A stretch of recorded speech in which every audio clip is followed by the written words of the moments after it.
l'objectif c'était d'économiser des émissions de carbone sur tous les flux de transport et toute la logistique au sens large. On a travaillé sur une multitude de flux dans les différentes sociétés et à travers toute la France. On a travaillé à distance en réunion Teams. On a cherché à identifier les différentes possibilités de décarbonation de la logistique. Et puis ce qui était très intéressant, c'était de bénéficier des expériences de chacun et donc d'identifier des bonnes pratiques dans certaines sociétés que l'on a pu déployer dans d'autres sociétés.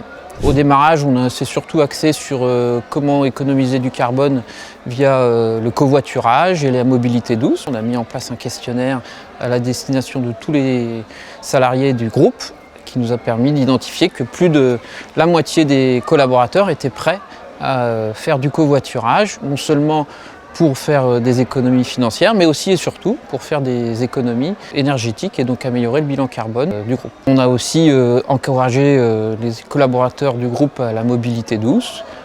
Ça peut être d'aller tout simplement une fois par semaine, par exemple, au travail à vélo ou en trottinette électrique. On a aussi beaucoup travaillé sur comment réduire notre empreinte carbone tout simplement en réduisant les transports urgents. Donc l'objectif, c'était de travailler sur les causes et comment on pouvait en éliminer une partie. Donc grâce à ça, on a réussi à baisser quasiment de 30% certains transports urgents entre différents sites de production.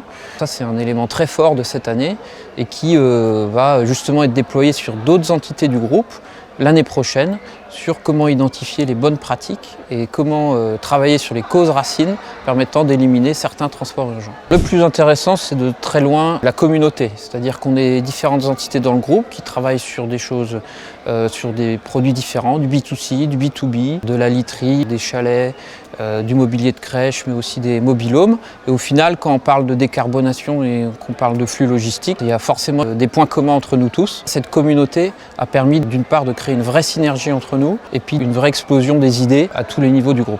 On se connaissait très peu. Petit à petit, on a réussi à créer ce lien. Et puis aujourd'hui, c'était vraiment une grosse satisfaction de tous se voir ensemble. D'une part, pour fêter ces objectifs qu'on a réussi à atteindre, et puis tout simplement pour créer ce désir d'appartenance au groupe.